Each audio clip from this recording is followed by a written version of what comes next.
রাজশাহী বিশ্ববিদ্যালয় কেন্দ্রীয় ছাত্র সংসদ, সিনেট ও হল সংসদ নির্বাচনের প্রচারণার চতুর্থ দিনেও ব্যস্ত সময় কাটিয়েছেন প্রার্থীরা। প্রার্থীদের প্রতিশ্রুতি আর ভোটারদের প্রত্যাশায় উৎসবমুখর ছিল ক্যাম্পাস। দীর্ঘদিন পরে যে রাষ্ট্র নির্বাচনটি হতে যাচ্ছে, এটি যেন একদম স্বচ্ছ, নিরপেক্ষ এবং প্রশ্নহীনভাবে অনুষ্ঠিত হয়। প্রচারণার কথা বলতে গেলে ক্যাম্পাসে উৎসবমুখর একটা পরিবেশ বিরাজ করছে। প্রার্থীদের কাছে যাচ্ছি, তারা বেশ ভালোভাবে সাড়া দিচ্ছে। সাধারণ শিক্ষার্থীর কাছে পৌঁছানো আমার পক্ষে খুব কঠিন লাগছে, কিন্তু আমি আসলে দৌড়াচ্ছি এবং তাদের কাছে যাওয়ার চেষ্টা করছি। সুষ্ঠুভাবে নির্বাচনটা হয়, আমরা যেন একটু যোগ্য প্রার্থী পাই। অনেকদিন পর আমাদের রাষ্ট্র নির্বাচন হচ্ছে, যেহেতু এটা নিয়ে আমাদের অনেক আনন্দময় একটা পরিবেশ হচ্ছে।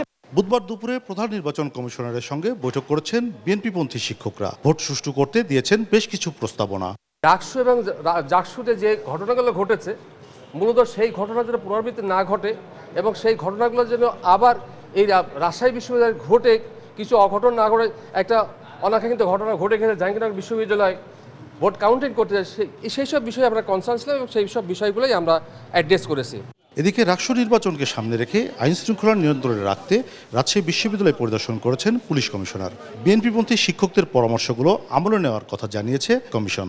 নির্বাচনের ব্যবস্থাপনাগত বিভিন্ন দিক নিয়ে আমাদের সাথে আলাপ করেছেন, ওনাদের আশঙ্কার জায়গাগুলো জানিয়েছেন এবং ওনারা কিছু পরামর্শ দিয়েছেন, যেগুলো নির্বাচন কমিশন খুবই ইতিবাচকভাবে দেখছে। এখানকার পরিস্থিতি কি বা কারা কি হচ্ছে না হচ্ছে আমরা এগুলো এখন দেখতেছি। আমাদের এখন ফুল প্লেজ যে ডেভেলপমেন্টটা, এটা আমরা হবে আমাদের নির্বাচনের আগের দিন। স্ট্যান্ড বাই ফোর্স থাকবে, আমাদের থানা স্ট্যান্ড বাই ফোর্স থাকবে।